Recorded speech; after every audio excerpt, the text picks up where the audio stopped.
There have been more confrontations between supporters of the president and opposition protesters outside the presidential palace in Cairo.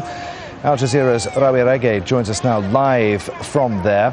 Rawya, the vice president has been speaking within the last couple of hours, and he offered a glimmer of hope for an end to this standoff, this crisis. We'll talk more about what he had to say in just a moment. First, bring us up to speed with the situation there now, where Morsi supporters are reported to have ousted opposition protesters.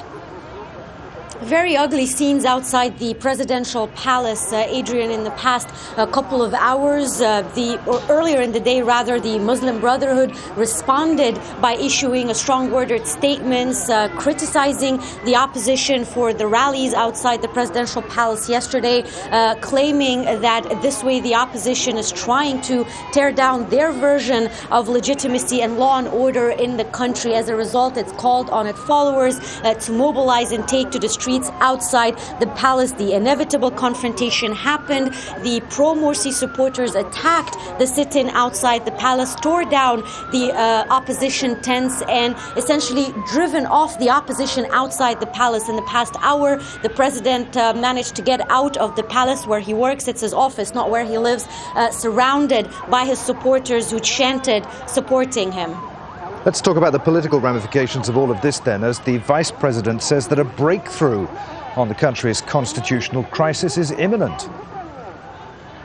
Well, that is really his definition. He described it as some sort of a political way out, although ask anyone who watched that hour-and-a-half press conference, and you're likely to find that almost everyone you're asked is utterly confused by what exactly the vice president had to offer. He started by talking about some sort of an initiative, a political initiative, to call the opposition for a dialogue, some sort of a deal or a bargain to allow the referendum to take place as scheduled, but then take in the opposition concerns about the constitution and work on amending it. But then he backtracked halfway through the press conference, saying it wasn't an initiative, it was a personal idea that he's floating. So a lot of political confusion, not just outside the presidential palace and the ugly scenes we've seen outside the palace, but inside the palace itself. Questions about the vision the president has for this country, questions about the leadership of the Muslim Brotherhood, and why would you be inside the palace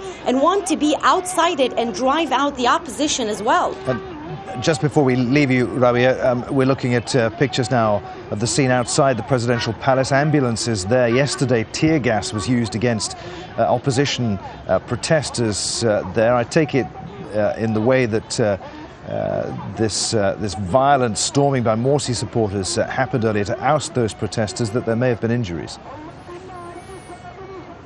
We don't know yet the final tally of the injuries from today's developments.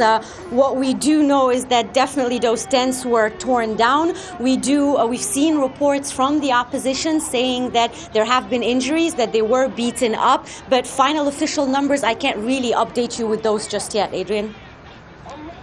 Rawya, we'll continue to keep abreast of the situation there in Cairo. We may well be back with you if there are more developments to report. For the moment, many thanks. Rawya Rageh reporting live there from Cairo.